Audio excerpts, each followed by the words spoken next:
জানতে চাই আসলে এর পরে আপনার স্বপ্নটা কি?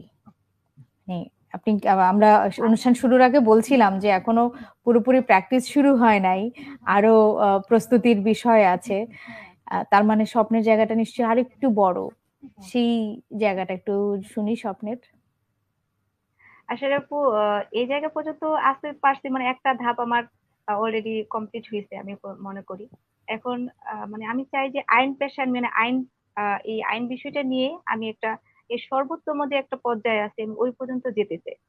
ওই পর্যন্ত আমার মানে খুব ইচ্ছা যে ওই পর্যন্ত যে আমি যেন, মানে এখান থেকেও ভালো করা সম্ভব কিন্তু এর যেহেতু আরো উপরের ধাপ আছে, আমি ওর শেষ পর্যন্ত যেতে চাই, আমার স্বপ্নটাকে পুরো বাস্তবায়ন করতে চাই যে আমি যে জায়গায় দাঁড়াইতে চাই ওই জায়গাটাতে আমি যেন ঠিক যেতে পারি।